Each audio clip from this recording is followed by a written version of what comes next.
नमस्कार, आप देख रहे हैं भोपाल दूरदर्शन से प्रसारित हमारा कार्यक्रम नमस्कार एमपी। दर्शकों, ये कार्यक्रम हम लेकर आते हैं आपके लिए सप्ताह में सोमवार से लेकर शनिवार तक दोपहर 12 से 1 बजे के बीच में। और जैसा कि आप जानते हैं, हमारा ये कार्यक्रम सजीव फोन इन कार्यक्रम होता है। सजीव फोन इन कार्यक्रम यानी आप फोन के जरिए बात कर सकते हैं, चर्चा कर सकते हैं और हमारे विशेषज्ञों से बातें कर सकते हैं, प्रश्न भी पूछ सकते हैं। उसके लिए क्या करना होगा? उसके लिए करना होगा हमारी टीवी स्क्रीन पर उपलब्ध आपके नंबर्स पर फ़ोन लगाकर। जी हाँ, तो फ़ोन नंबर्स नोट कर लीजिए, क्योंकि आज जो चर्चा हम करने वाले हैं उस पे ज़रूर आपको प्रश्न पूछने होंगे। जी, हमारा ये जो कार्यक्रम है, हमने जैसा बताया कि हमने बहुत से अलग अलग सेगमेंट्स में बांट रखा है। हमने बहुत अलग सेगमेंट्स में इसलिए बांट रखा है ताकि हर तरीके की जानकारी आपको मिल सके। तो इसमें पहला सेगमेंट होता है तिथि का। जी हाँ, तो जान लेते हैं क्या है आज की तिथि। विक्रम संवत 2080, वैशाख माह, शुक्ल पक्ष की नवमी, तारीख है 29 अप्रैल 2023 और दिन है शनिवार का। चलिए आगे बढ़ते हैं। तारीख तो हमने जान ली है, क्योंकि वर्तमान के बारे में जानना तो ज़रूरी है, पर नज़र डालना ज़रूरी है भविष्य पर भी और इतिहास पर भी, क्योंकि इतिहास की चीज़ों से ही हम भविष्य की राह को आसान बनाते हैं। तो चलिए चलते हैं हमारे कार्यक्रम के अगले सेगमेंट की तरफ, जो कि होता है आज का इतिहास। तो इतिहास में 1639 में दिल्ली में लाल किले की नींव रखी गई थी आज के दिन। 29 तारीख को ही 1848 की बात करें तो सुप्रसिद्ध चित्रकार राजा रवि वर्मा का आज जन्म हुआ था।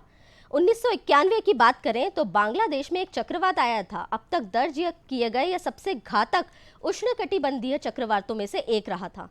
और 1993 की बात करें तो पहली बार बकिंगम पैलेस में आम जनता के लिए इसको खोला गया था। तो ये सारी बातें हुई इतिहास की, जो कि आज की तारीख में दर्ज है। इसके अलावा हम आपको बता दें कि आज ही का दिन यानी 29 अप्रैल का दिन मनाया जाता है अंतर्राष्ट्रीय नृत्य दिवस के रूप में। नृत्य की विभिन्न शैलियों और नर्तकों को प्रोत्साहन देने के लिए, उनके काम को सराहने के लिए ही इस दिन को मनाया जाता है। साथ ही साथ आज का दिन यानी अप्रैल माह के अंतिम शनिवार को मनाया जाता है विश्व पशु चिकित्सा दिवस के रूप में। जैसा कि आप जानते हैं कि विश्व पशु चिकित्सा दिवस क्यों जरूरी है, क्योंकि पशुओं का रोग क्या है, उनके इलाज क्या है, उनकी देखभाल कैसी होनी चाहिए, इसकी जागरूकता फैलाना भी जरूरी है। क्योंकि ये दुनिया केवल इंसानों के लिए नहीं अपितु पशुओं के लिए भी है और उन्हें भी जीवन जीने का, सही इलाज पाने का, सही देखभाल पाने का पूरा अधिकार है। तो विश्व पशु चिकित्सा दिवस की भी शुभकामनाएं आप सभी को। चलिए अगले चरण की तरफ चलते हैं और जानते हैं क्या है आज का सुविचार। तो आज का सुविचार कहता है, भरोसा भगवान पर है तो जो लिखा है तकदीर में वही पाओगे। भरोसा अगर खुद पर है तो भगवान वही लिखेगा जो आप चाहोगे। ये कहा है स्वामी विवेकानंद जी ने। बात बिल्कुल सही है। बात हो रही है आत्मविश्वास की, खुद पर भरोसे की।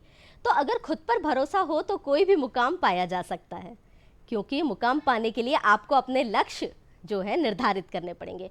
दर्शकों, आज नमस्कार एमपी के जरिए हम जिस पर चर्चा करने वाले हैं वो भी युवाओं को ऐसे ही अवसर प्रदान करने वाली एक संस्था है, जो कि युवकों को और नए जो युवा हैं उनको एक रोजगार के अवसर भी प्रदान करती है, प्रशिक्षित भी करती है और ज़िंदगी में किसी मुकाम पर पहुँचने के लिए मदद भी करती है।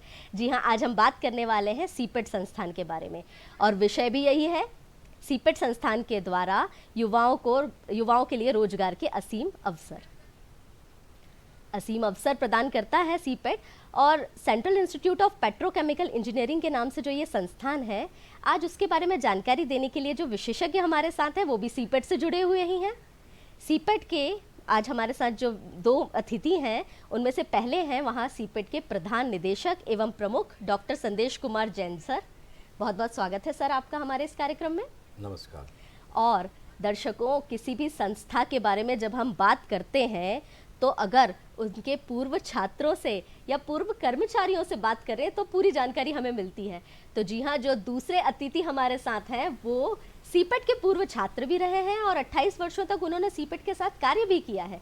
तो सीपेट के बारे में इससे अच्छी जानकारी कौन दे सकता है। आइए स्वागत करते हैं हम हमारे दूसरे मेहमान का, श्री विक्रम जीत सर है, जो कि सीपेट के पास आउट स्टूडेंट भी है। बहुत बहुत स्वागत है विक्रम जी आपका हमारे इस कार्यक्रम में। नमस्कार जी। बहुत बहुत धन्यवाद जी। तो दर्शकों, देखा चर्चा का विषय तो आपने जान लिया, तो चलिए शुरुआत करते हैं। जानते हैं कि सीपेट की शुरुआत कब से हुई, स्थापना कब से हुई। ये सवाल हम जरूर पूछेंगे सर से। Central institute of plastic engineering and technology जो हमारा पहला नाम था, अब वो जी। चेंज होकर central institute of petrochemicals engineering and technology भारतीय गजट के अनुसार चेंज हुआ है लास्ट 2 साल पहले। ये संस्थान 1968 में चेन्नई, उस समय मद्रास कहलाता था, वहाँ से स्टार्ट हुआ और धीरे धीरे इसके कई केंद्र आगे बढ़े और 1984 के ऑनवर्ड्स अभी एट प्रेजेंट हमारे 46 सेंटर काम कर रहे हैं भारतवर्ष में। और अभी हमारे मध्य प्रदेश में 3 केंद्र स्थापित हैं, एक सीपेट ग्वालियर में है और एक हमारा सब सेंटर है सीपेट दामोद में। जी। या। तो ये सारे जो सीपेट के केंद्र हैं वो मध्य प्रदेश में काम कर रहे हैं। साथ ही साथ भारत के बारे में भी जानकारी मिली कि भारत में कहाँ कहाँ ये क्षेत्र हैं जहाँ पर सीपेट के संस्थान उपलब्ध हैं। तो आइए विक्रमजीत सर, आपसे जानते हैं, जैसा कि आप पूर्व छात्र रहे हैं, तो बताइए कहाँ से शुरुआत हुई, सीपेट कब ज्वाइन किया था आपने? मैंने सीपेट 1989 में जो पहला बैच था प्लास्टिक प्रोसेसिंग टेक्नोलॉजी का, एक कोर्स था प्लास्टिक प्रोसेसिंग टेक्नोलॉजी जो 1989 में 1 वर्ष का होता था। वो course plastic post graduate diploma in plastic processing technology 2 वर्ष का हो गया। ये कोर्स मैंने BSc with physics chemistry maths मेरे कोर सब्जेक्ट्स थे। उसके बाद एक कॉम्पिटिटिव एग्ज़ाम के ज़रिए मैं अप्लाई किया और मुझे इसमें मौका मिला अपना कोर्स करने का। 1989 और 90 में ये पहला बैच हमारा निकला और इसमें लगभग 20 छात्रों ने एडमिशन लिया था और 20 के 20 छात्र कैंपस प्लेसमेंट के थ्रू देश के विभिन्न जगह संस्थानों में, विभिन्न इंडस्ट्रीज़ में प्लेसमेंट उनका हुआ था। और मेरा भी प्लेसमेंट पॉलीसेट प्लास्टिक्स लिमिटेड करके एक संस्थान है, एक ऑर्गेनाइजेशन है मुंबई में। वहाँ पे हम 3 छात्रों का प्लेसमेंट हुआ था 1990 में कोर्स करने के बाद। और मैं फ़क्र से बोलूँगा कि प्लास्टिक लाइन में उस समय प्लास्टिक क्षेत्र एक बड़ा नया क्षेत्र, उभरता हुआ क्षेत्र था और टेक्निकल मैन पावर, जिनके पास technical know how, technical knowledge होती है, बहुत कम लोग थे। और इस संस्थान में जाने से, पॉलीसेट प्लास्टिक्स लिमिटेड में जाने से ऑर्गेनाइजेशन को भी और मुझे, हम दोनों को बहुत फ़ायदा हुआ। और वहाँ मैं लगभग 1 वर्ष मैंने काम किया। जी, तो बहुत अच्छी जानकारी आपने दी हमें विक्रमजीत सर। और इसी बीच यहाँ पर एक कॉलर हमसे जुड़ रहे हैं दमोह से। जी, सवाल कीजिए अपना। हेलो, सवाल कीजिए अपना। हाँ, मोहिन पटेल दमोह से। मैं ये जानना चाह रहा हूँ कि सीपेट संस्था के अंतर्गत जुड़ने से क्या भविष्य में क्या अपना रोजगार कहाँ कैसे प्राप्त करें, कहाँ संपर्क करें कि अपना भविष्य तलाश सकें रोजगार के जरिए, और थोड़ा सा इस पर प्रकाश डालें। मैं दमोह से बोल रहा हूँ। जी सर, अब हाँ जी, सीपेट में कई टाइप के प्रशिक्षण प्रोग्राम्स होते हैं जो कि लॉन्ग टर्म कोर्स हम लोग बोलते हैं और शॉर्ट टर्म कोर्स बोलते हैं। तो लॉन्ग टर्म कोर्स में कई डिप्लोमा प्रोग्राम्स हैं, पोस्ट ग्रेजुएट डिप्लोमा प्रोग्राम्स हैं जो कि AICTE अप्रूव्ड, व अभी हमारे रिसेंटली हमारे 2 डिप्लोमा प्रोग्राम्स NBA एक्रीडेटेड भी हुए हैं, जो कि जस्ट 1 महीने पहले ही उसका अप्रूवल आया है। तो उसके तहत 10वीं पास करा हुआ छात्र कोई भी हो, वो उसमें एक ऑल इंडिया एंट्रेंस एग्ज़ाम के तहत एडमिशन ले सकता है। और इस साल भी अभी भी हमारी एप्लीकेशन ऑनलाइन चालू है, जिसकी 28 मई लास्ट डेट है भरने की। तो जो भी छात्र यदि 10वीं पास करा छात्र है तो उसके लिए वो डिप्लोमा प्रोग्राम में वो कर सकता है। इसके अलावा पोस्ट ग्रेजुएट डिप्लोमा, जो कि हमारे अभी एलुमिनी बैठे हैं विक्रमजीत सिंह, उन्होंने किया था, तो वो भी प्रोग्राम आफ्टर BSc केमिस्ट्री एक सब्जेक्ट होना चाहिए, उनके लिए भी वो प्रोग्राम अभी वो भर सकता है। और एक है post diploma in mould technology, तो जो कि डिप्लोमा करे हुए जितने भी बच्चे हैं उनके लिए वो प्रोग्राम है, वो भी अभी ऑनलाइन आवेदन कर सकते हैं। रहा सवाल हमारे शॉर्ट टर्म कोर्स का, तो सीपेट एक ऐसा संस्थान है जो भारत के एनएसडीसी संस्थान से अप्रूव्ड है। हमारे 36 NSQF मॉड्यूल जो कि 3 मंथ के या 6 मंथ के कोर्स हैं। चूँकि प्लास्टिक या उससे रिलेटेड जो भी इंडस्ट्रीज़ हैं उसमें हर लेवल का जो भी स्किल्ड मैन पावर है, जो कि कुशल मैन पावर है, वो सब चीज़ें सीपेट हर लेवल का तैयार करता है। और भारतवर्ष की विभिन्न प्लास्टिक इंडस्ट्रीज़, पॉलीमर इंडस्ट्रीज़ और इसके अलावा बहुत से विदेशों में हमारे इस समय एल्यूमिनी करीब 20,000 से ज़्यादा एल्यूमिनी हमारे विदेश में इस समय कार्यरत हैं। तो उन सब का जो विभिन्न कोर्सों में करने के बाद ही वो वहाँ पर गए हैं। तो शॉर्ट टर्म के कोर्स जो हमारे हैं उसमें मशीन ऑपरेटर के कोर्स हमारे बहुत इंपॉर्टेंट है, चाहे वो किसी भी पाइप बनाने की फैक्ट्री में हो, चाहे फिल्म बनाने की फैक्ट्री में हो, चाहे वो इंजेक्शन मोल्डिंग प्रोडक्ट, चाहे टीवी कैबिनेट, चाहे मोबाइल आजकल जो भी चले हैं उनके लिए बनाने के लिए, ऑटोमोबाइल सेक्टर है, आजकल बायोडिग्रेडेशन का बहुत काम हो रहा है उस लेवल के। तो वो हर टाइप के प्रोडक्ट बनाने की जो टेक्निक होती है उसमें मशीन ऑपरेशन की बहुत ज़रूरत होती है। तो सीपेट उनके लिए प्रशिक्षण देता है और वो कोर्स उसकी सबसे मुख्य भूमिका रहती है गवर्नमेंट की, जो कि फ्री कोर्स बहुत सारे होते हैं और कुछ स्पॉन्सर्ड होते हैं थ्रू सम PSUs, जो कि जितने भी हमारे PSU हैं वो उनके द्वारा CSR फंड के तहत स्पॉन्सर होते हैं। उसमें बच्चे का 6 महीने या 3 महीने के कोर्स में कोई भी फीस नहीं ली जाती है। उसका रेसिडेंशियल प्रोग्राम हमारे यहाँ पर होता है, उसके लिए हॉस्टल सुविधा, ट्रेनिंग की सुविधा, और साथ ही साथ उसको अभी भी हमारा कल ही एक प्रोग्राम ख़त्म हुआ है जो कि मैपसेट एक ऑर्गेनाइजेशन है भोपाल में, जो कि सोशल और ट्राइबल वेलफेयर के एरिया में एक प्रशिक्षण की संस्थान है और सीपेट उसका एक महत्वपूर्ण अंग है। उसमें कल ही एक 22 बच्चों का प्रोग्राम हुआ, इसमें 7 बच्चियाँ थीं। उन सभी को 6 महीने का कोर्स करने के बाद अभी उनके लिए 18,000 रुपये तक के रोज़गार की मुहैया करवाया गया और वो अभी कहीं पर पुणे में, कहीं गुजरात में, अहमदाबाद में या वलसाड़ में, ऐसे कई जगहों पे वो पदस्थ किए गए। जी, तो ये सारी जानकारी आपने हमें दी और निश्चित तौर पर जानेंगे कि अगर तकनीकी रूप से युवा आगे बढ़ जाएं तो वो काम कोई भी हो वहाँ पर उन तकनीकों का इस्तेमाल करके अपने जीवन में कोई मुकाम ज़रूर पा सकते हैं। आगे विक्रमजीत सर आपसे जानेंगे कि जैसे आपने सीपेट जब छोड़ा, जो पहली जॉब आपको मिली, तो वहाँ पर आपने किस तरीके से सीपेट में पाए गए अपने नॉलेज को, अपने स्किल्स को वहाँ पर इस्तेमाल किया, क्या काम आए आपके?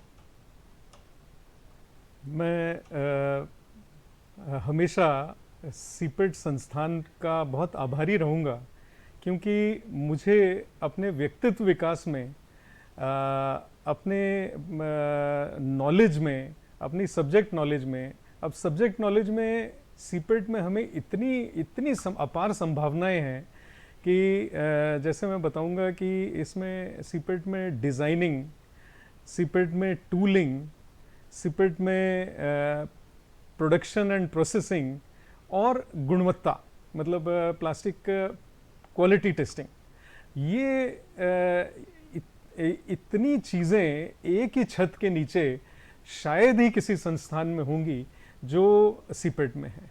और सीपेट में मुझे इन सभी डिपार्टमेंट्स में मौका मिला। समय समय पर हमारी ऑर्गेनाइजेशन में हमारे जो सीनियर्स थे वो फैकल्टी डेवलपमेंट प्रोग्राम्स करवाते थे। फैकल्टी डेवलपमेंट प्रोग्राम्स होते हैं जो हमारे इंटरनल जो टीचर्स हैं, जो लेक्चरर्स हैं, जो प्रोफेसर्स हैं, वो सारे लोग किस तरह से अपने आप को अपग्रेड कर सकते हैं। स्टूडेंट्स के लिए जब हमें अच्छी शिक्षा और अपना अच्छा अपग्रेडेशन का मौका मिलता था तो वही चीज़ हम आगे स्टूडेंट्स को भी देते हैं। और सीपेट से इन सभी चीज़ों के अलावा कंसल्टेंसी, बिजनेस डेवलपमेंट और प्रोडक्शन, इनसे रिलेटेड भी बहुत सारी चीज़ें हमें मिली। और मुझे क्योंकि अपना इंटरेस्ट था, मेरे को जितना सीखना है उससे ज़्यादा सीखने का मौका मिला और उसको मैं इस तरह से आगे बढ़ाता रहा। तो मैं जब इतनी सारी चीज़ें एक संस्थान से सीखा तो उससे उसका बेनिफिट मुझे मिला कि जो दूसरी ऑर्गेनाइजेशंस जो मैं अभी जहाँ पे कार्यरत हूँ, उन्होंने मेरे को ये सारी खूबियाँ देख के ही चयन किया। और स्किल डेवलपमेंट, ट्रेनिंग और प्रोडक्शन, ये तीनों चीज़ें जो मेरे कोर एरियाज़ हैं उन कोर एरियाज का ही महत्व उस ऑर्गेनाइजेशन में है, और उसी लिए मैं अब नई ऑर्गेनाइजेशन में ज्वाइन किया और वहाँ पे मुझे बहुत अच्छे लेवल के ऊपर, बहुत अच्छे स्तर पे एक मौका मिला। जी, तो व्यक्तित्व परिवर्तन, व्यक्तित्व में बदलाव, व्यक्तित्व का निर्माण अगर कोई संस्थान करता है तो वो उनके छात्रों से बेहतर कोई नहीं बता सकता। सर आगे संदेश सर हमसे आपसे जानना चाहेंगे कि और ऐसे कौन कौन से पाठ्यक्रम हैं सीपेट के अंतर्गत जो मान्यता प्राप्त हैं और कहाँ से मान्यता प्राप्त हैं वो? जो हमारे डिप्लोमा प्रोग्राम्स हैं, जी। सबसे पहले कोई भी तकनीकी संस्थान के लिए AICTE न्यू दिल्ली की जो संस्था है उससे एक मान्यता प्राप्त करने का एक निर्देश है।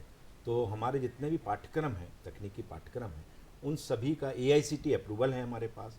जैसा मैंने अभी बतलाया, हमारे 2 डिप्लोमा प्रोग्राम भोपाल सीपेट के NBA जो कि नेशनल बोर्ड ऑफ एक्रीडिटेशन होता है, जो कि बहुत ही महत्वपूर्ण संस्था है। जी। और आज नई न्यू एजुकेशन पॉलिसी की जब हम बात कर रहे हैं तो उसके साथ साथ इन संस्थाओं का महत्व बहुत ज़्यादा बढ़ा हुआ है। तो वो हमारे 2 प्रोग्राम रिसेंटली अभी NBA से एक्रीडिटेड हुए हैं। इसके अलावा सीपेट की जो सर्विसेज हैं, जो हमारे टेक्निकल और ट्रेनिंग सर्विसेज हैं, वो ISO 9001 सर्टिफाइड हैं। हमारी जो तकनीकी जो कि स्पेशली टेस्टिंग एरिया और क्वालिटी कंट्रोल वाला एरिया है, वो एक संस्था है NABL, national accreditation board for testing and calibration laboratory, जिसके तहत हम जितनी भी प्लास्टिक या पॉलीमर क्षेत्र की जो भी हम लोग टेस्टिंग करते हैं उस पे हम NABL एक्रीडिटेशन का एक सिंबल लगाते हैं। तो वो भी बहुत ही महत्वपूर्ण है और हमारी रिपोर्ट इंटरनेशनली जो रिपोर्ट दी जाती है वो international test report internationally recognise मिलता है। इसके साथ ही साथ सीपेट एक बहुत ही बड़ा योगदान दे रहा है थर्ड पार्टी इंस्पेक्शन एजेंसी के तहत। तो हमारी जो थर्ड पार्टी इंस्पेक्शन एजेंसीज़ हैं की जो सेवाएं हैं, उसके तहत हम लोग NABCB द्वारा मान्यता प्राप्त हैं, जो कि ISO IEC 17020 का एक इंटरनेशनल स्टैंडर्ड है। उस पर हमारा क्वालिटी सिस्टम चलता है और इसका सबसे बड़ा उपयोग मध्य प्रदेश सरकार इस समय ले रही है। आपने नाम सुना होगा, जल जीवन मिशन एक बहुत ही महत्वपूर्ण कार्यक्रम है। हर घर नल हर घर जल, जो एक बहुत ही चरितार्थ इस समय विषय चल रहा है, उसका जितना भी प्लास्टिक मटेरियल वहाँ पर यूज़ हो रहा है, उसमें सीपेट के जितने भी इम्पैनल इंस्पेक्टर्स हैं वो NABCB नाम्स के तहत, BIS के नाम्स के तहत एक जहाँ पर मैन्युफैक्चरिंग होता है वहाँ पर जाकर उस मटेरियल की क्वालिटी को अश्योर करते हैं। उसके बाद सीपेट के स्टैम्प के साथ वो मटेरियल जगह जगह पे दिया जाता है और वो मटेरियल उस भारत सरकार या मध्य प्रदेश सरकार की योजनाओं में वो मटेरियल यूज होता है। साथ ही साथ हम ऐसे कई एक्रीडिटेशन हमारे खाते में जुड़े हैं, जैसे CSIR का हमारे पास अप्रूवल है, हमारे पास DST का अप्रूवल है। ऐसे कई बड़े बड़े जो संस्थान हैं तो वो हमारे साथ जुड़े हुए हैं और हम उनके साथ कदम से कदम मिला के नए भारत और स्किल डेवलपमेंट मिशन में बहुत बड़ा योगदान दे रहे हैं। जी, तो मान्यता की जो हमने बात करी, तो विभिन्न जितनी भी मान्यता वाली जगह हैं उन सभी से मान्यता प्राप्त संस्थान है ये। तो जो छात्र हैं उनको चिंता की इसमें कोई बात नहीं है। और आगे आपसे ही जानना चाहूँगी कि ऐसे कौन कौन से क्षेत्र हैं पूरे मिला के जिनमें सीपेट काम करता है? जैसा अभी मिस्टर विक्रमजीत सिंह ने अभी बतलाया कि उनका पर्सनालिटी ग्रोथ किस किस एरियाज़ में उनने कैप्चर करा और कैसे कैसे अपने आप को आगे बढ़ाया। तो सबसे बड़ी चीज़ है, मैं एक बात बताना चाहूँगा तो अपने जितने भी दर्शक हैं और जितने भी छात्रगण अभिभावक सुन रहे हैं इस प्रोग्राम को, कि कोई भी प्रोडक्ट बनाने के लिए, जैसे मैं एक सिंपल एग्जांपल दूं, ये मोबाइल है हमारे पास इस समय, इसको बनाने के लिए सबसे पहले एक डिज़ाइनिंग कंसेप्ट तैयार किया जाता है। उस डिज़ाइनिंग का एक प्रोडक्ट डिज़ाइन बनती है और वो प्रोडक्ट डिज़ाइन कई मापदंडों को निर्धारित करती है। उसके अनुसार जब प्रोडक्ट डिज़ाइन फाइनल होती है तो उसमें मटेरियल भी फाइनल होता है। उस मटेरियल के पॉइंट ऑफ व्यू से हम लोग उसका एक और डिज़ाइन आती है जो कि हम लोग टूल डिज़ाइन बोलते हैं या मोल्ड डिज़ाइन बोलते हैं, उसकी डिज़ाइनिंग। तो वो डिज़ाइनिंग जो है एक बहुत ही हाई लेवल के सॉफ्टवेयर्स पर की जाती है, जो कि हमारे इंजीनियरिंग मैकेनिकल इंजीनियरिंग बैकग्राउंड के जितने भी सॉफ्टवेयर्स हैं, जितने भी हमारे स्टूडेंट्स हैं वो उनको तैयार करते हैं, हमारे जितने भी फैकल्टीज़ हैं उनके देख रेख में। तो सबसे इम्पॉर्टेंट चीज़ होता है डिज़ाइनिंग। अब डिज़ाइन होने के बाद टूल डिज़ाइन को बनाना है। जैसे टूल डिज़ाइन मतलब मोल्ड को बनाना है, तो मोल्ड सिर्फ प्लास्टिक का मोल्ड हम लोग नहीं बनाते, हम लोग मेटल इंडस्ट्रीज़ के लिए भी काम करते हैं। तो उसका जो भी डिज़ाइनिंग है, हमारी CNC मशीनें हैं, हमारी कन्वेंशनल टूल रूम मशीनें हैं, तो उस पे वो टूलिंग वर्क किया जाता है। और उस टूल रूम वर्क के बाद जब वो हमारा मोल्ड या डाई बन जाती है, तो वो उससे क्या प्रोडक्ट बनना दी, हमने ऐसे इसकी बॉडी ही यदि बात करें, मोबाइल की बॉडी ही हमें बनानी, तो उसका मोल्ड बनने के बाद हम उसको, एक हमारा प्रोसेसिंग डिपार्टमेंट है जहाँ पे कि रियल प्रोडक्शन होता है, तो वहाँ पर उस मोल्ड को ले जाके, चाहे वो इंजेक्शन मोल्ड, ये वाला प्रोडक्ट तो इंजेक्शन मोल्डिंग मशीन पे फिट होगा, तो इंजेक्शन मोल्डिंग मशीन पे फिट करने के बाद उसको उस मटेरियल से उसका एंड प्रोडक्ट बनाते हैं। मतलब प्लास्टिक को बनते हुए देखना या प्रोडक्शन करना, वो प्रोसेसिंग डिपार्टमेंट में होता है। और सबसे इम्पॉर्टेंट चीज़ होती है बनने के बाद या बनने के पहले रॉ मटेरियल का जो टेस्टिंग और क्वालिटी कंट्रोल है, वो चीज़ हमारा टेस्टिंग डिपार्टमेंट जो है उसमें पूरी गुणवत्ता की जांच करता है। इसमें कई ISO मापदंड हैं, कई ASTM के नॉर्म्स हैं, और इसके अलावा और इंटरनेशनल नॉर्म्स और इंडियन स्टैंडर्ड्स हैं। उनमें कई पैरामीटर्स पर टेस्टिंग की जाती है, चाहे वो एनवायरमेंटल इफेक्ट के लिए हो, चाहे वो मैकेनिकल स्ट्रेंथ के लिए हो, चाहे वो कैरेक्टराइजेशन उसका से सब्जेक्ट से रिलेटेड हो। तो ऐसे कई टेस्ट पैरामीटर उसमें करे जाते हैं, और उसके बाद उसको प्रोडक्ट को एक डिक्लेयर करा जाता है, it is use for the right purpose. तो जो स्टैंडर्ड नॉर्म्स हैं उसको वो पूरा करता है। तो इस तरीके से 4 मेजर एरिया है जो कि जिसमें कि हमारे कई प्रोग्राम चलते हैं, और उस एरियाज में उतने डिपार्टमेंट हैं और उसके सब डिपार्टमेंट में ही उनसे रिलेटेड, ऐसा करके पूरा एक ही हमारे संस्थान के अंतर्गत इन महत्वपूर्ण डिपार्टमेंटों की बहुत अच्छी भूमिका है। तो हर डिपार्टमेंट अपने अपने हिसाब से व्यक्तित्व निर्माण की कहें या कौशल की बात करें, विकास करवाता है अपने छात्रों का। एक सवाल और रहता है मन में, क्योंकि अधिकतर ग्रामीण बच्चे ऐसे होते हैं जिन्हें पता नहीं होता कि किन किन क्षेत्रों में वो जा सकते हैं या कहाँ तक पढ़ाई करने के बाद, क्योंकि कई बार वो कहेंगे कि नॉलेज में भी उनको पीछे छूट जाते हैं, या कई बार उनकी फाइनेंशियल स्थिति भी ऐसी नहीं होती कि वो बड़े और महंगे कोर्सेज में एडमिशन ले सके। तो स्पेशल सवाल ये ग्रामीण बच्चों के लिए रहेगा कि वो किस तरीके से यहाँ से जुड़ सकते हैं और क्या उनका खर्च रहेगा यहाँ पर। मैं इसमें एक बहुत ही महत्वपूर्ण चीज़ बताऊंगा कि जैसे हम लोग सोशल वेलफेयर डिपार्टमेंट के साथ या नेशनल बैकवर्ड मिशन के तहत या नेशनल बैकवर्ड डिपार्टमेंट के साथ मिलकर कई गवर्नमेंट की स्कीम्स में फ्री ऑफ कास्ट, निःशुल्क जो हम लोग बोलते हैं, ऐसे प्रोग्राम करते हैं जिसमें कि वो पुअरेस्ट पुअर कि जो कि जिसके पास कुछ करने के लिए तो एक सपने हैं, पर उनको किस तरीके से करा जाए, कहाँ पर करा जाए, उसको हम लोग ज़रूर टेक केयर करते हैं। और ऐसे छात्रों की पहचान करना, उसके लिए हम लोग जैसे पत्रिकाएं हैं, जैसे न्यूज़पेपर्स हैं, या हमारे डिफरेंट भागीदार लोग हैं जो कि जनप्रतिनिधि लोग हैं, जो कि कस्टमर सर्विस सेल हैं गवर्नमेंट की, या जन पंचायतें हैं, तो ऐसे जगह पे जाके हम लोग जगह जगह पे जाके मोबिलाइजेशन बच्चों को या स्कूलों में जाके उनको बताते हैं, हेडमास्टर से बताते हैं, लेक्चरर्स, कॉलेजेस के लेक्चरर्स के लिए जाके बताते हैं। पूरे प्रदेश में हमारे मोबिलाइजेशन टीम है जो कि समय समय पर जो हमारे प्रोग्राम सैंक्शन होते हैं उनके लिए, जो निःशुल्क की मैं जो बात करूं, उनके लिए हम लोग जाके उसका एक सिलेक्शन क्राइटेरिया होता है हर स्कीम का, उसके तहत हम लोग उन बच्चों को सिलेक्ट करते हैं, और साथ ही साथ उसमें क्या रूपरेखाएं हैं, क्या क्या चीज़ें उनको सीखने मिलेंगी, उन सब के बारे में जानकारियाँ देते हैं, और उनका कैरियर ग्रोथ उस पैटर्न पर कैसे बढ़ेगा। तो ऐसे कई प्रोग्राम हम लोग शॉर्ट ड्यूरेशन के बारे में जो कि निःशुल्क होते हैं, जो अभी इस पे दिखाया जा रहा है, ये हमारा लॉन्ग ड्यूरेशन के प्रोग्राम है जो कि सीपेट की प्रवेश परीक्षा है। ये रूटीन में हमारे प्रोग्राम कई चैनलों पे भी आ रहे हैं आजकल, सोशल मीडिया, चाहे वो फेसबुक हो, चाहे वो ट्विटर हो, उन सब पे भी हमारी ये सूचनाएं जा रही हैं। हमारी वेबसाइट बनी हुई है, और ऑलरेडी न्यूज़पेपर्स में, चाहे वो रोज़गार निर्माण एक पेपर आता है जो कि बहुत लोग पढ़ते हैं, और भी दूसरे न्यूज़पेपर हैं हिंदी में ही, हम लोग उसका एडवर्टाइजमेंट देते हैं। ये जो प्रोग्राम अभी हमारा, हमने बताया कि 28 मई को उसकी लास्ट डेट है, ऑनलाइन प्रोग्राम्स होते हैं, और इसमें ऑनलाइन उनको एप्लीकेशन भरनी है और ऑनलाइन उसका टेस्ट होगा। तो डिप्लोमा लेवल के प्रोग्राम जो हमारे हैं, पोस्ट ग्रेजुएट डिप्लोमा के हैं, वो थ्रू ऑल इंडिया एंट्रेंस हमारा एक होता है, उसके तहत डिफरेंट सेंटरों में वो लोग, हमारे यहाँ पे बच्चा सिर्फ मध्य प्रदेश का ही नहीं पढ़ता है भोपाल में लॉन्ग टर्म कोर्स के लिए, हमारे यहाँ पे देश के विभिन्न अंचलों से आए हुए बच्चे भी इसमें सिलेक्शन होते हैं, क्योंकि मेरिट लिस्ट के हिसाब से और उनके चॉइस ऑफ सेंटर के हिसाब से वो सिलेक्शन किया जाता है। तो उसकी यदि आप देखें फीस भी बहुत ही नॉमिनल है।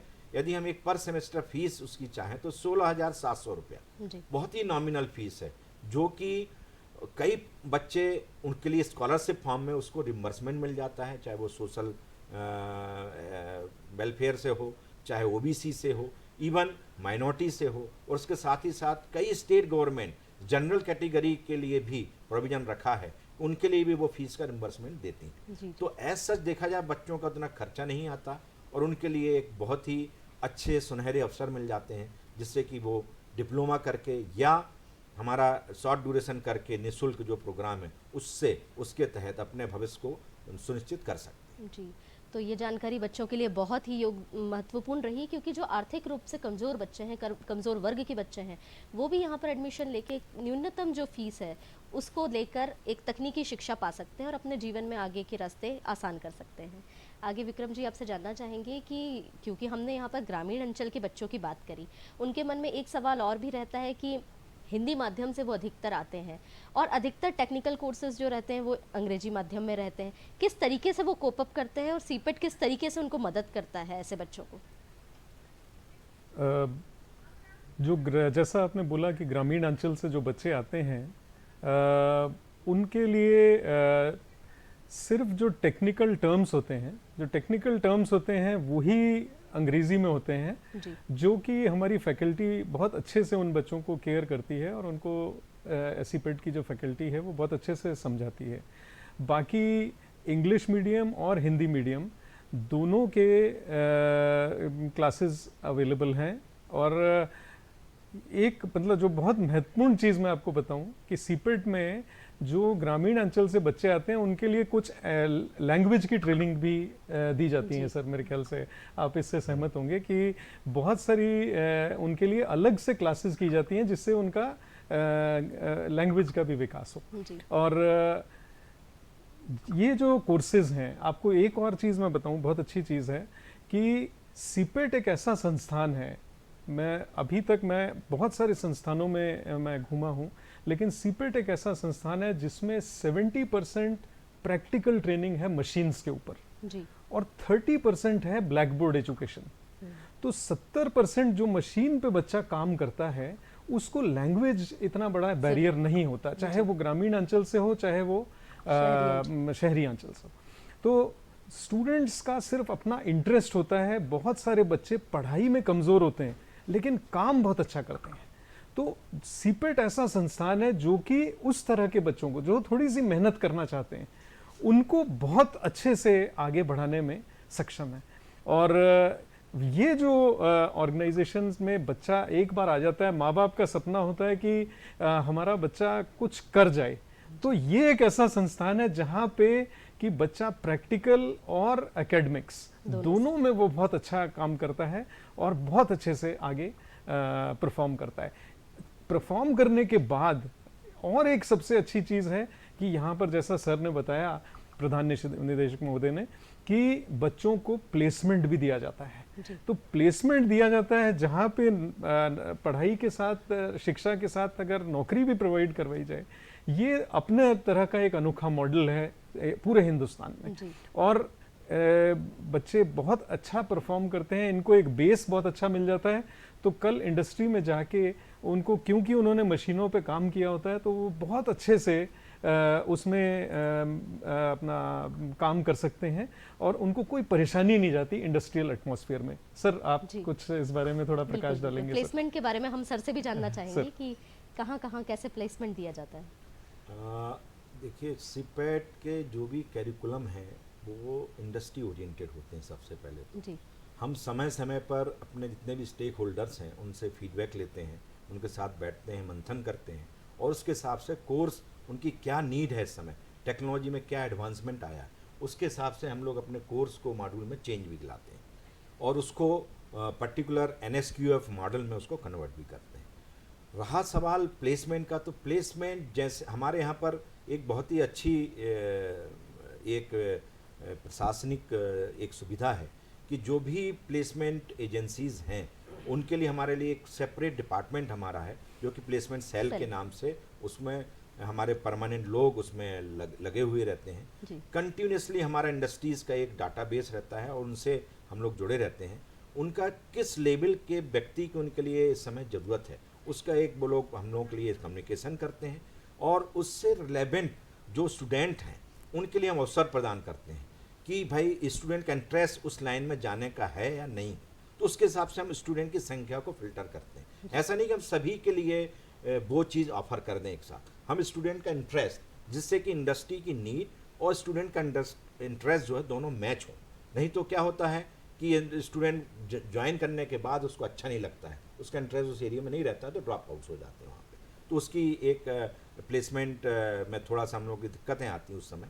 बट ओवरऑल हम स्टूडेंट के इंटरेस्ट के साथ उनका जो भी एक अपग्रेडेशन चाहिए उस समय, अब जैसा कि आपने कम्युनिकेशन की अभी बात करी, तो कम्युनिकेशन के लिए हमारे यहाँ पर सेपरेट लैब है और जब भी एक स्टूडेंट, इवन AICTE के नियमानुसार भी हम लोग काम करते हैं, जब भी एक हिंदी भाषी वाले क्षेत्र आता है और हमारा मीडियम यदि इंग्लिश है तो हमारा एक ब्रिज कोर्स डिफाइन होता है। उस ब्रिज कोर्स के अंतर्गत हम लोग उसको पूरी सुविधा देते हैं जिससे कि वो अपनी मैथमेटिकल नॉलेज, उसकी हिंदी से इंग्लिश में कन्वर्सन, जो भी टेक्निकल टर्मिनोलॉजी उसके बारे में वो सीख जाए। उसके साथ ही साथ एक इंग्लिश कम्युनिकेशन लैब जो हमारी है उसमें उसके लिए हम लोग सिखाते हैं। पर जो हमारा जैसा बेसिकली हमारे 70% जो प्रैक्टिकल ओरिएंटेड कोर्स हैं, तो उसमें जो मशीन ट्रेनिंग है वो हिंदी में दी जाती है। जो हमारे न्यू एजुकेशन पॉलिसी में जो बोला गया है कि हर लोकल लैंग्वेज में आपका कोर्स मटेरियल होना चाहिए, ट्रेनिंग दी जानी चाहिए, तो ये सिस्टम आज सिंस इंसेप्शन सीपेट में है जी। ये तो अभी हम नई एजुकेशन पॉलिसी में लेके आ रहे हैं, पर हमारे यहाँ पे तो यदि मध्य प्रदेश में संस्थान कार्यरत है तो वो हिंदी में ज़्यादा बच्चों को समझाएगा, उड़ीसा में यदि कार्यरत है तो उड़िया लैंग्वेज में बतलाएगा, बंगाल में है तो बंगाली में। तो जो लोकल नीड के हिसाब से, उस हिसाब से हमारे फैकल्टी उनको ट्रेनिंग देते हैं।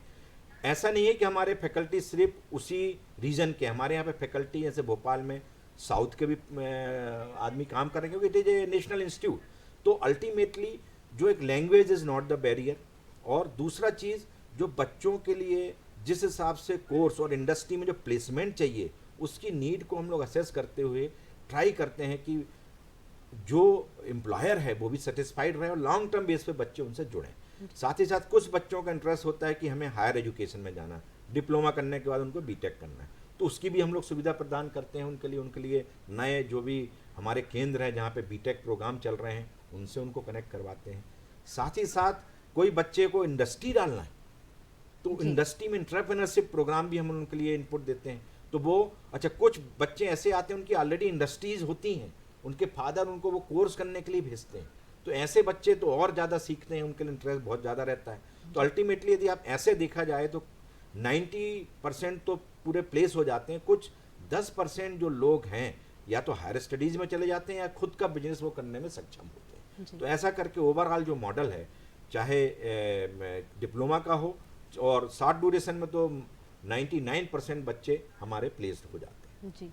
तो बच्चों के मन में जो अधिकतर डर रहता है, खास करके मैं ग्रामीण अंचल के बच्चों की अगर मैं बात करूं, तो आर्थिक रूप से कमज़ोर बच्चे भी एडमिशन ले सकते हैं, शिक्षा पा सकते हैं। दूसरा डर होता है भाषा का, तो उसके बारे में भी आपको जानकारी दे दी कि डरने की ज़रूरत नहीं है। हिंदी से अगर आप इंग्लिश माध्यम में आ भी रहे हैं तो उसके लिए भी एक ब्रिज कोर्सेज के द्वारा आपको उस लेवल पर लाके फिर आगे की शिक्षा दी जाती है। तो अगले कार्यक्रम के सेगमेंट की तरफ चलते हैं जो होता है पर्यटन का। तो आइए उद्योग नगरी इंदौर की सैर करके आते हैं।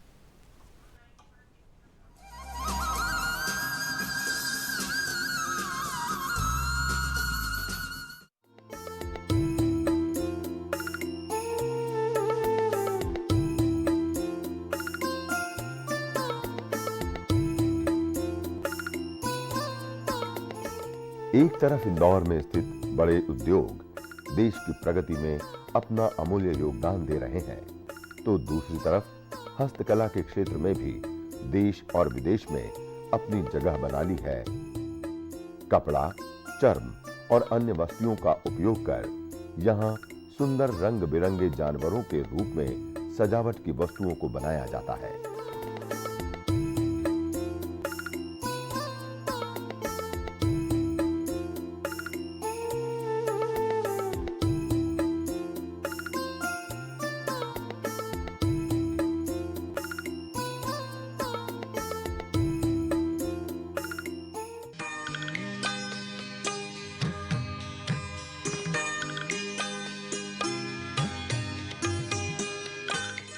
सराफा अगर दिन में सोना बेचता है तो रात में यहाँ लोग चैन और स्वाद की चांदी काटते हैं। रात 9 बजे के बाद होटले खाने पीने के ठियों से गुलजार होने लगते हैं। होटलों पर दुकानें सज जाती हैं और खाने वाले लोग उनके आसपास जमा हो जाते हैं।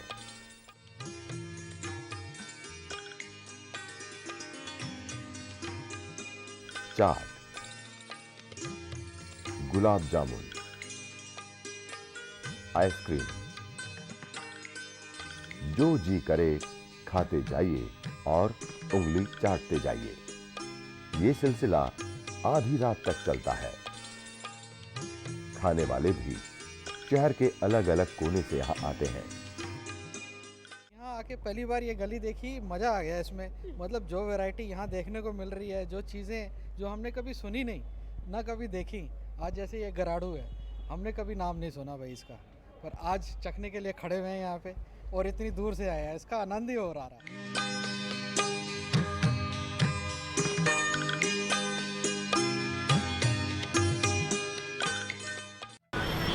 गगनभेदी शोर, शहर की सड़कों पर भागते चीखते यातायात और धूल धुएं से पल भर की राहत देता है। पिपल्यापाला तालाब के तट पर बना रीजनल पार्क।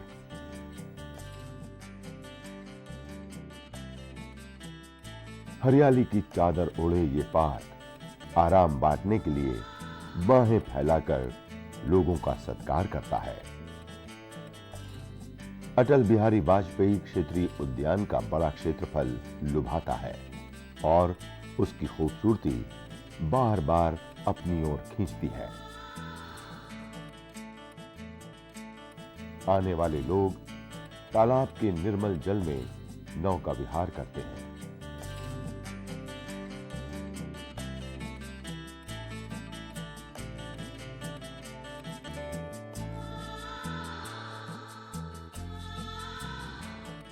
रंग बिरंगे फव्वारे मन मोहते हैं। लोग परिवार के साथ आते हैं और मनोरम दृश्य का आनंद लेते हैं।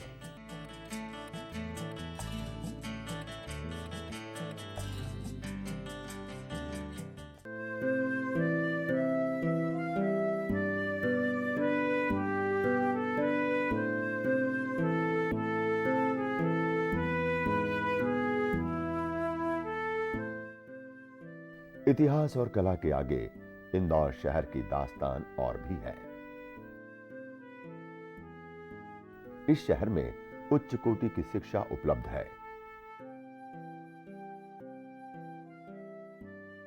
मिलें जो इंदौर शहर की धड़कन हुआ करती थी, अब खामोश पड़ी हैं। औद्योगिक क्षेत्र में नई क्रांति आई है। चौड़ी और लंबी सड़कों ने यातायात को सुविधाजनक बनाया है।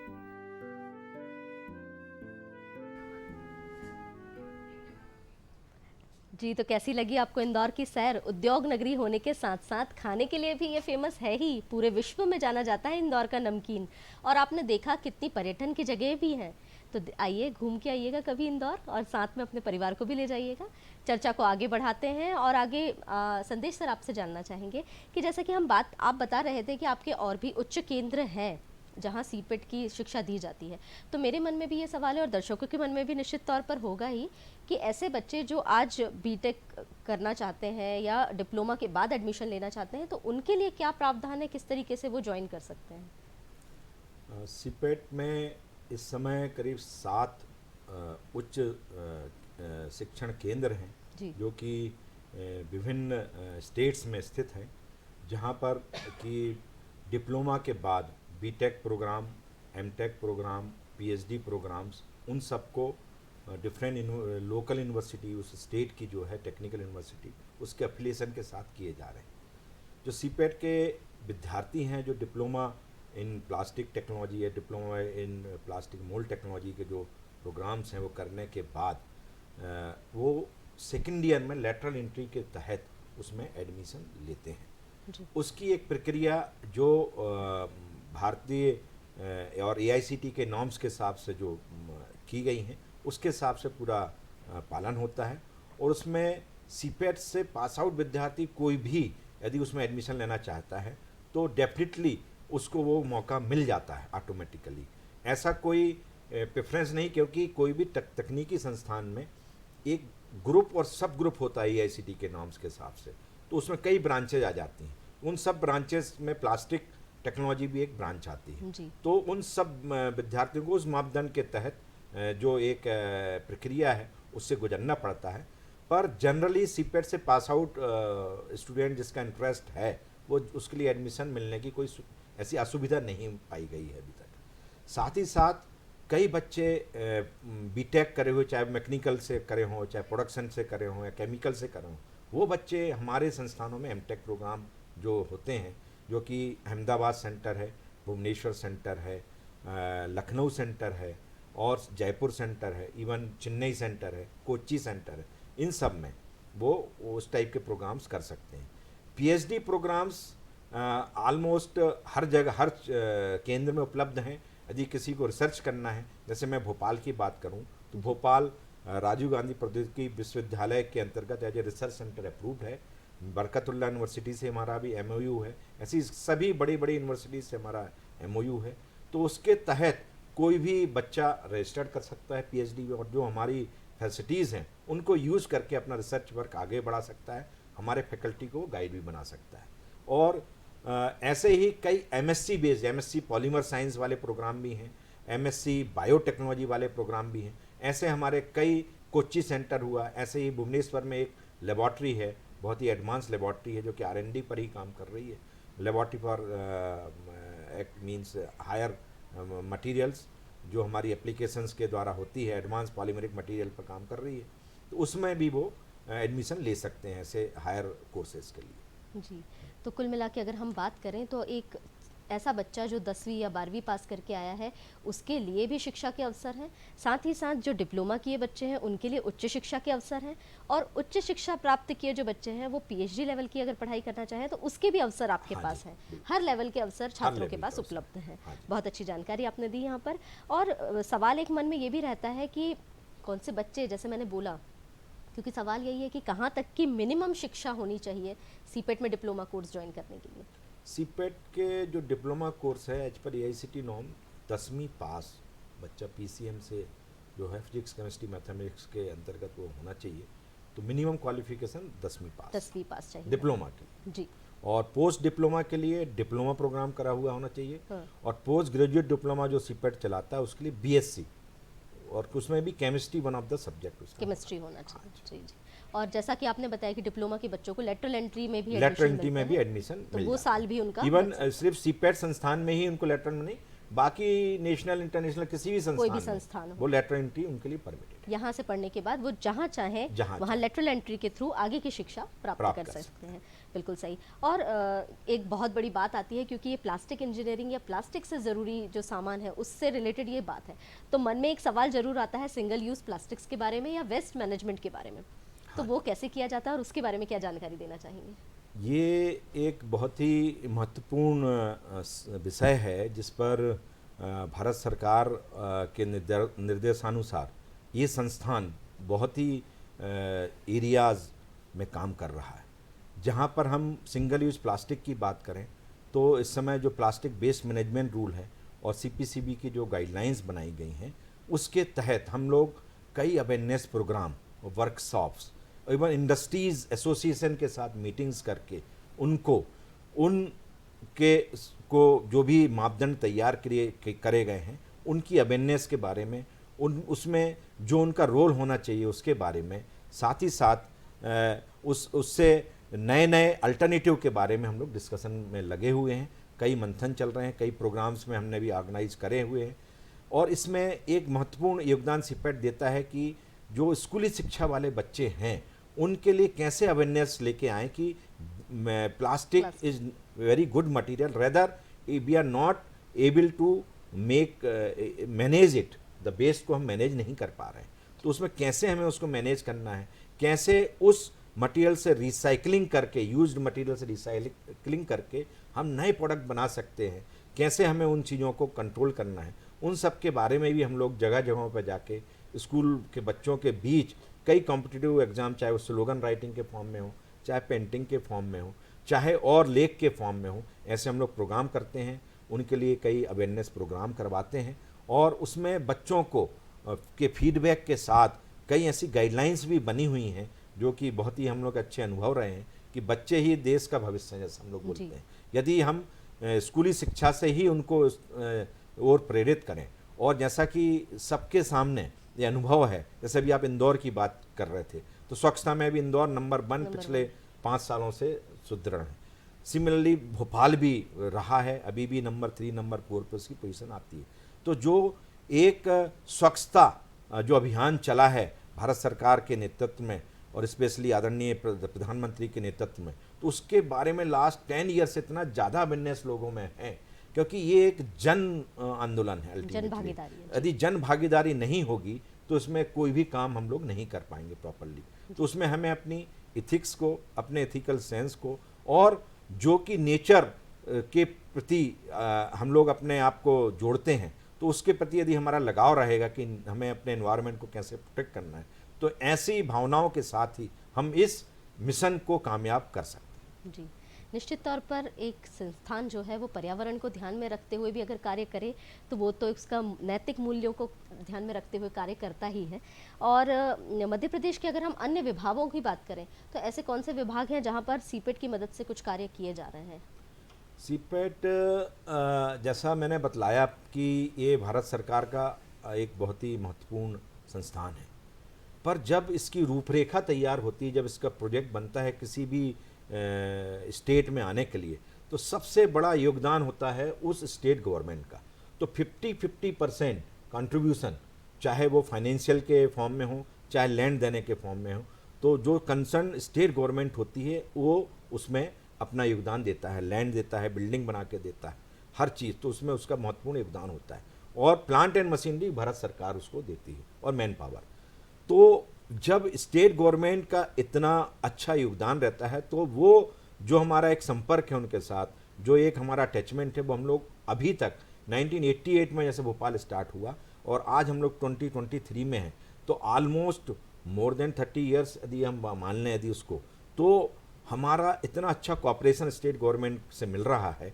और सीपेट भी उनकी जितनी भी नीड है, जितनी भी तकनीकी उनके लिए हम लोगों से सपोर्ट चाहिए है, वो हम लोग दे रहे हैं। एक मैं सिंपल एग्जांपल दे रहा हूँ, अभी खाद्यान्न के लिए स्टोरेज करने के लिए वोवन सैक्स जो हम लोग बोलते हैं, प्लास्टिक के बोरे खरीदे जाएंगे। अब इतना ह्यूज मात्रा में बोरे खरीदे जाते हैं, तो यहाँ का एक डिपार्टमेंट है एमपी सिविल सप्लाईज कारपोरेशन, वो सीपेट से कांटेक्ट करके वो बोरे जो खरीदे जाते हैं इतने मास में, तो उसकी गुणवत्ता को सुनिश्चित करने के लिए सीपेट की मदद लेता है। तो एक आईएस स्टैंडर्ड के हिसाब से जब बोरे यहाँ पर आते हैं उसकी सीपेट में टेस्टिंग की जाती है, और उस टेस्टिंग की रिक्वायरमेंट पे यदि कोई सप्लायर यदि उसको कंफर्मिटी नहीं मिलती है तो उसका पूरा मटेरियल रिजेक्ट हो जाता है। तो एक एग्जाम्पल मैं ये दे रहा हूँ।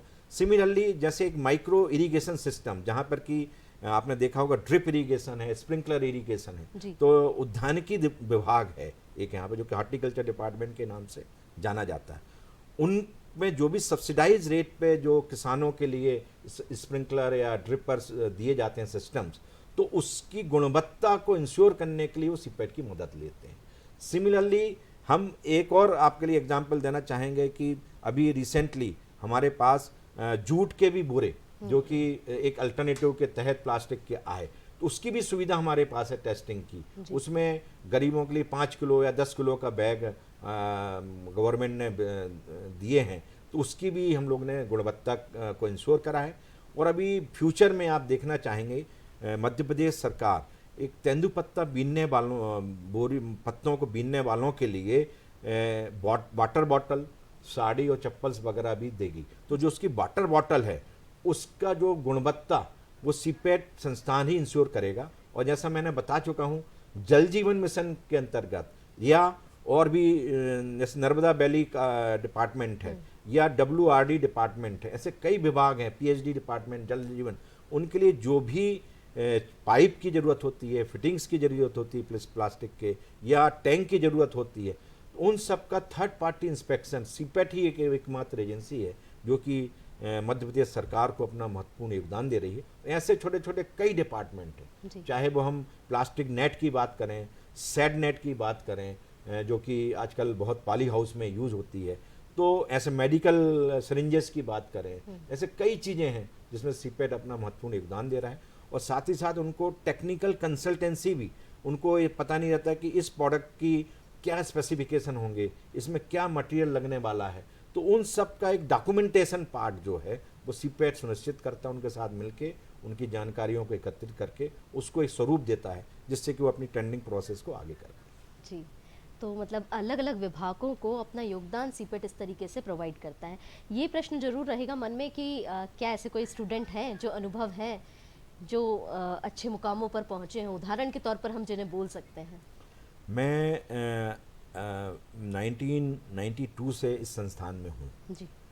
और आज जब हम किसी मुकाम पर कभी कोई एग्जीबिशन में, इंटरनेशनल एग्जीबिशन में अपने छात्रों से मिलते हैं कभी वो लोग, तो उतने पुराने छात्र का आज स्वरूप भी चेंज हो गया जी, आप देखेंगे। तो जब वो मिलते हैं और हम लोगों के मतलब झुकते हैं पैरों पर, तो हमें समझ में नहीं आता। जब वो बताता सर मैं आज इस इंडस्ट्री में वाइस प्रेसिडेंट हूँ, इस इंडस्ट्री का मैं ऑनर हूँ, इस इंडस्ट्री में मैं इस पोजीशन पर हूँ, तो ऐसे हमारे कई छात्र हैं जो कि अभी हमारे बाजू में विक्रमजीत सिंह जी बैठे हुए हैं, तो ये भी एक अपना मुकाम हासिल कर चुके हैं, एक बहुत ही अच्छी संस्थान में अभी चले जा चुके हैं। इनके जो बैचमेट हैं, यदि आप उनसे पूछेंगे तो स्वयं बताएंगे वो इस समय एक बहुत ही ऑटोमोबाइल्स के सेक्टर के एक बहुत बड़ी कंपनियों में एक प्रेसिडेंट के रूप में है, एक कुछ लोग विदेशों में एक बहुत ही अच्छी पोजीशन में है। तो ऐसे अनगिनत हमारे पास एग्जाम्पल हैं। और चूँकि जब भी हम लोग एल्यूमिनी मीट करते हैं अपने यहाँ पर, उसमें वो लोग आते हैं और हमसे जुड़े हुए होते हैं। और इवन एल्यूमिनी के साथ साथ हम लोग हमेशा ये ट्राई करते हैं उनकी फैमिलीज़ भी यहाँ आएँ, उनके बच्चे भी आएँ और देखें कि ये संस्थान, वो पेरेंट्स भी बतलाते हैं मैं उस समय पढ़ता था और आज ये संस्थान कहाँ से कहाँ पहुँच रहा है। और भारत सरकार के नेतृत्व में और उनके माननीय प्रधानमंत्री के विजन के साथ हमारे जो सेंटर का स्वरूप बदला है। 2014 में हमारे 14 सेंटर होते थे, आज हमारे 46 केंद्र बने हैं। तो आप उसी से समझ लें कि किस स्वरूप में सीपेट की संरचना भारत सरकार आगे बढ़ाने में योगदान, मतलब उनका एक विज़न है कि सीपेट के सेंटरों को हमारे लिए उतने करना है। और क्योंकि सबसे बड़ी चीज़ है संस्थान चल रहा है क्योंकि उसकी नीड है, उतना अनस्किल्ड मैन पावर जो पड़ा हुआ है उसको स्किल्ड में कन्वर्ट करना, क्योंकि स्किल इंडिया मिशन का एक बहुत बड़ा मूवमेंट, उसमें सीपेट बहुत बड़ा योगदान दे रहा है। बिल्कुल, हर क्षेत्र में योगदान सीपेट अपना दे रहा है और आपने बहुत अच्छी जानकारी हमें दी यहाँ पर। और क्योंकि छात्रों का भी आपने बताया कि वो बहुत अलग अलग जगह पर पहुँच चुके हैं, अच्छे मुकामों पर पहुँच चुके हैं, तो निश्चित तौर पर जो दर्शक देख रहे हैं उनको भी प्रोत्साहन मिला होगा। और हर अंचल के, ग्रामीण अंचल के हों चाहे शहरी अंचल के हों, उन्हें एक दिशा प्रदान की है आपने यहाँ पर आकर। तो बहुत बहुत धन्यवाद आपका जो आप आज यहाँ पर आए और आपने हमें इतनी अच्छी जानकारी दी। निश्चित तौर पर जो दर्शक देख रहे हैं वो बहुत लाभान्वित हुए होंगे।